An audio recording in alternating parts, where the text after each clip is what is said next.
I seriously doubt I'm the first person in the history of Zoom to record a full interview and then actually not record it. So we'll do round two here. So welcome everybody. This is Patrick with Strength Clinic, and today I want to do a special chat with a longtime friend and client of mine who been training with me for many years now, and he has an interesting background. So I want to get his take on all things strength training related, fitness, health, everything that's going on right now. And like I said, he'll tell you here in a minute, but he has a bit of a background in healthcare, so it gives him an interesting perspective. So without further ado, let me introduce Brian Lazusky. Thanks again for joining me, Brian. And why don't you start off by telling us a little bit about yourself and maybe how we came to know each other. Okay. Well, first off, it's my pleasure to join you, and thank you for having me.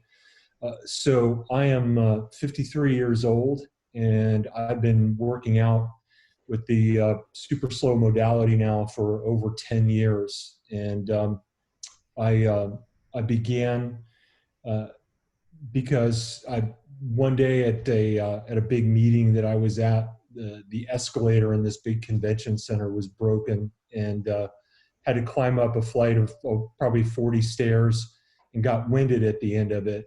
And for me, that was personally embarrassing, and that kind of began my fitness quest. So I had discovered super slow when I was still living in North Carolina. And for those that just to interrupt real quick, for those that don't know, super slow is just a form of strength training. So you discovered this form of strength training a couple years ago, or a few years ago. So, and that's kind of what I was leading into.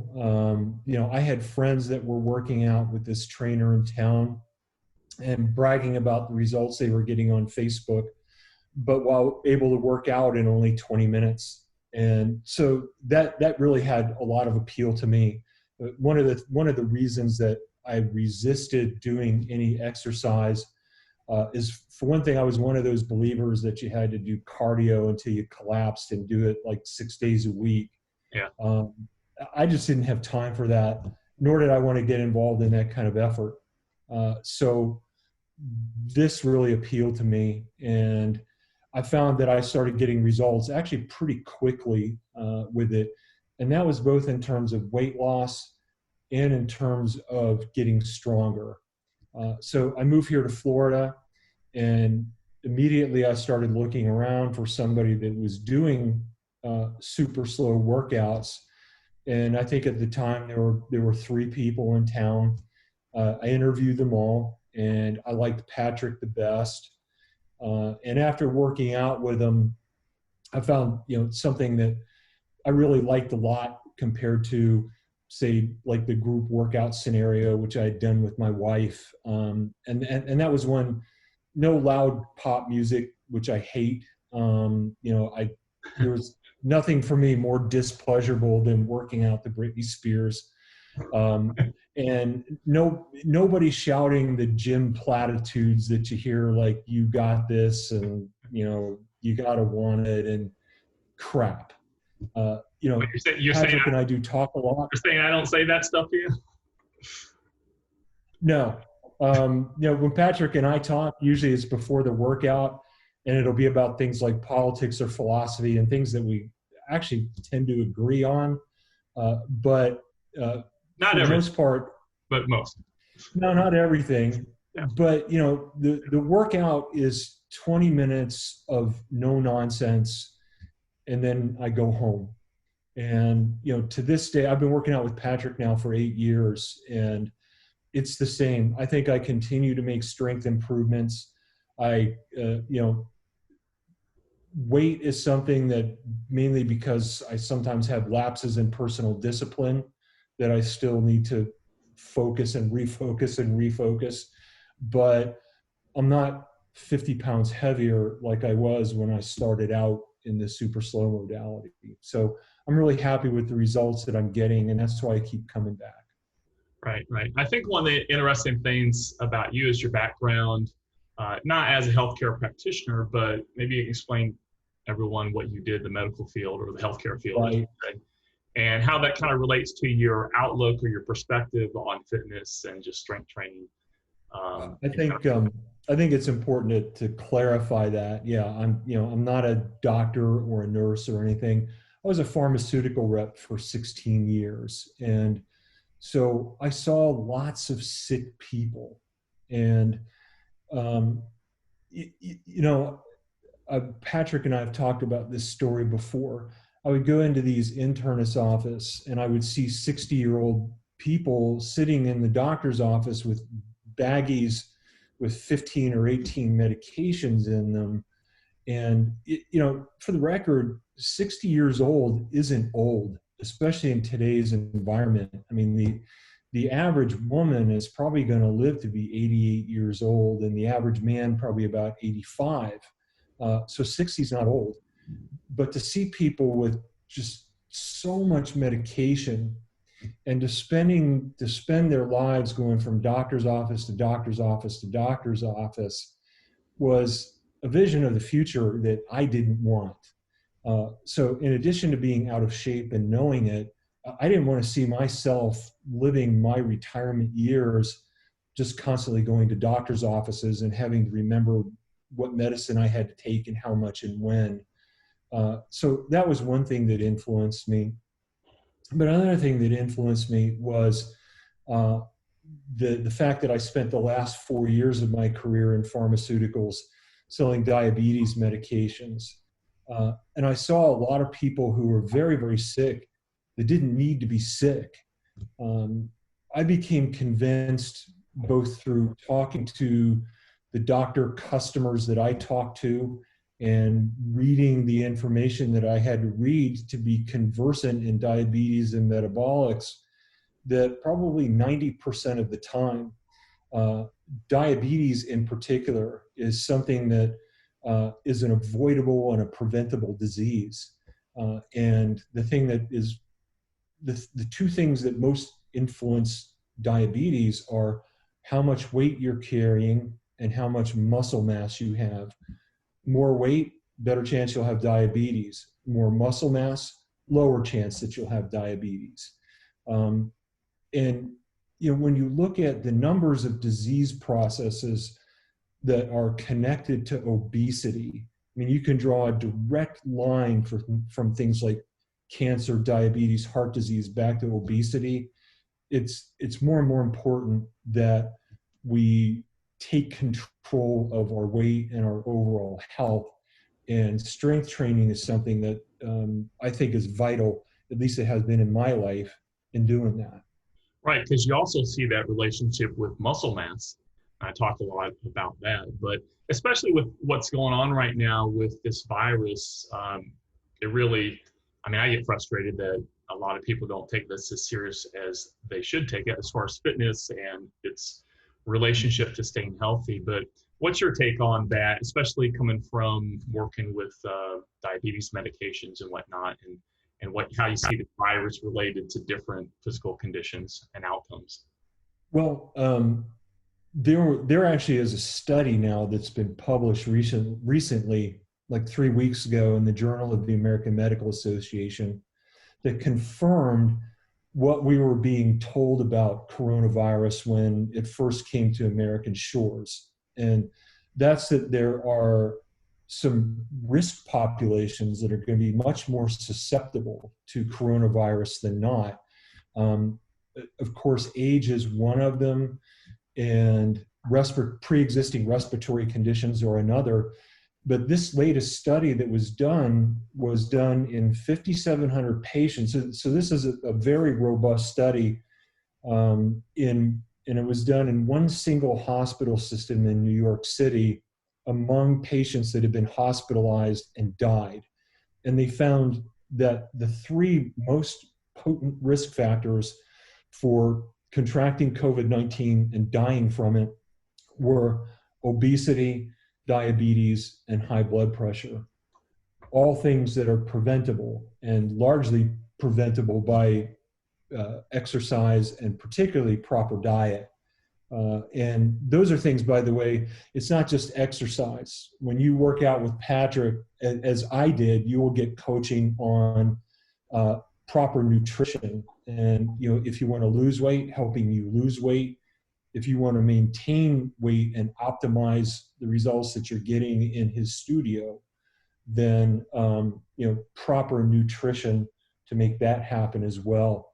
So I think it's particularly telling what we're seeing now with the data that are coming out around COVID-19, and the fact that being in good physical condition seems to be protective. Yeah, indeed. Why do you think people are resistant to working out, to exercise in general? I mean, we've talked about this a lot, You know, but yeah. there's been a lot of data published about this as well, and I don't think anything I'll say is a surprise to people. I think the number one objection is that people think it's going to take a lot of time. You know, with your particular modality, it doesn't.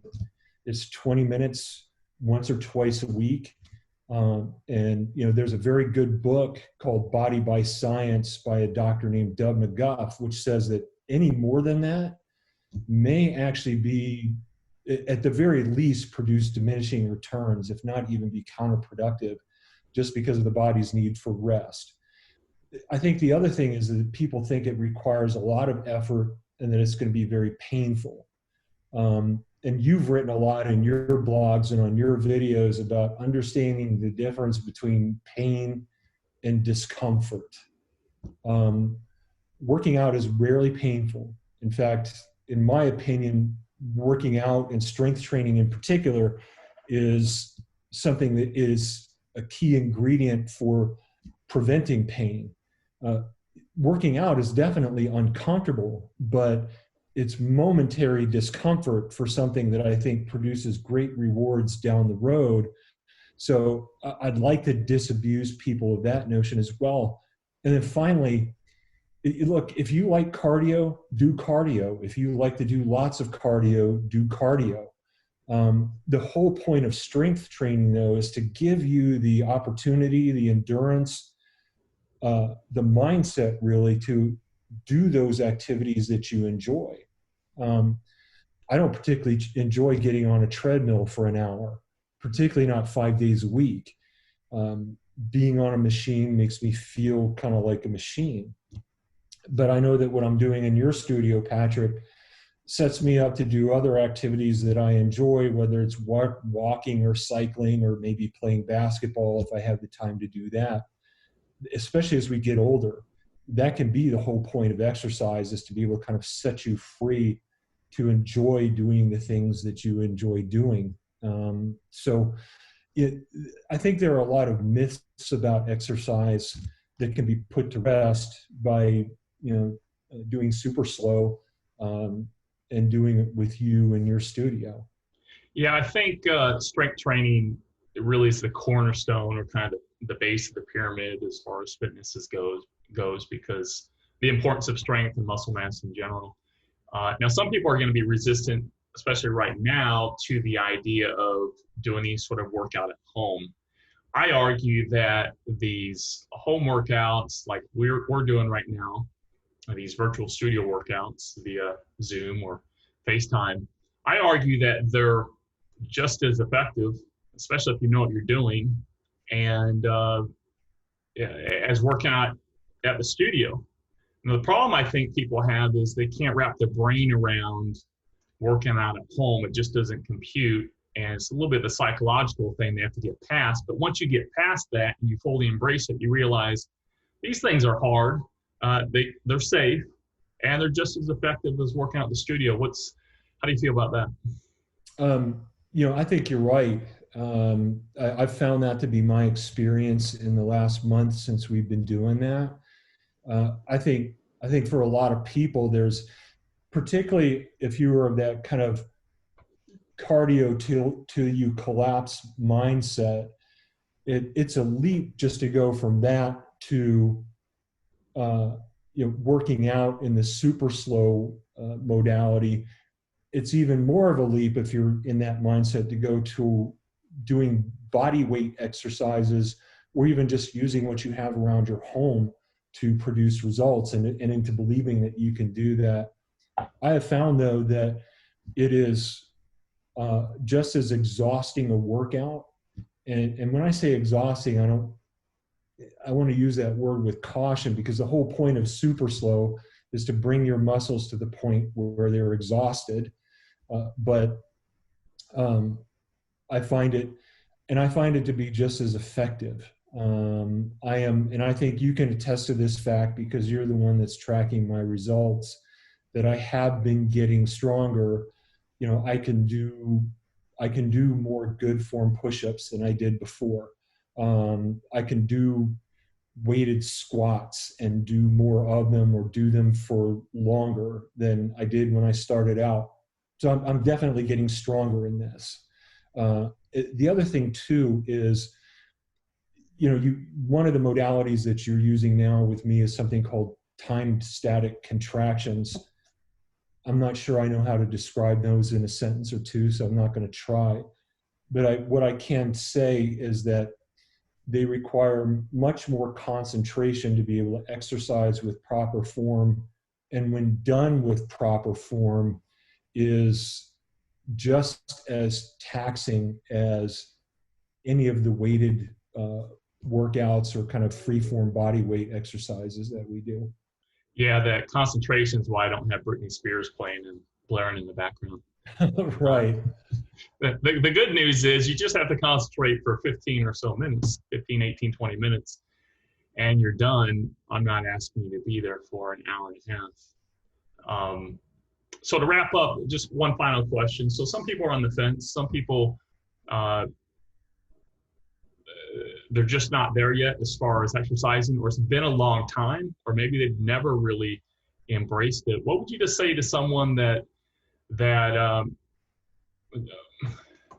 wants to get started, but they're just not quite sure how to do that? Well, first off, I would say to give you a call, or to hit you up on Facebook or on your website, and learn more about it. There are a number of testimonials. Patrick produces some great videos that help you understand what it is that you'll be doing when you come to a studio, and I certainly would recommend doing that. But I think one of the main things to understand is to kind of put your problem in perspective. I mean, you could very well be 150 pounds overweight right now and think that, well, the problem is just too big. I'm not even going to bother starting because I'm not going to get to my goal weight. You can do this. And I think this is one of the most effective ways to do it, particularly when coupled with the nutritional counseling that Patrick will give you. But even aside from weight loss, you've got to come up with a big enough, compelling enough reason to do it. And some people will call it vision. Some people will call it your why. Whatever it is, if you don't have a big enough reason to go in there week after week and, you know, put up with the discomfort and, you know, drive to the gym and drive back and take the time that it takes, which, by the way, is still much less time than you'll spend in LA Fitness. Or even rolling out of your bed right now and turning on your webcam. Well, exactly. Yeah, or, you know, it certainly takes a lot less time than binge watching the latest thing that's going on Netflix or something either. Right. And it certainly will be a lot better for you. I would just say come up with a compelling reason for you that works for yourself, that keeps you coming back and back and back. And once you find that you're making progress towards your why, that's the thing that's going to keep you coming back. And even long after you've achieved that, making sure that you can continue to live that will also keep you coming back. I think you hit the nail on the head, and that's why I wanted to have this talk. We've had a lot of great talks over the years, and those are little golden nuggets of wisdom. So for anyone watching this, if you want to get started and you don't know what to do, let's have a chat. Give me a call, 407-567-7842. I offer virtual studio one-on-one online-based personal training, or you can send a direct message via social media. I want to thank Brian. Thank you, Brian, for joining me, and I really appreciate your input. All right. Thanks, Patrick.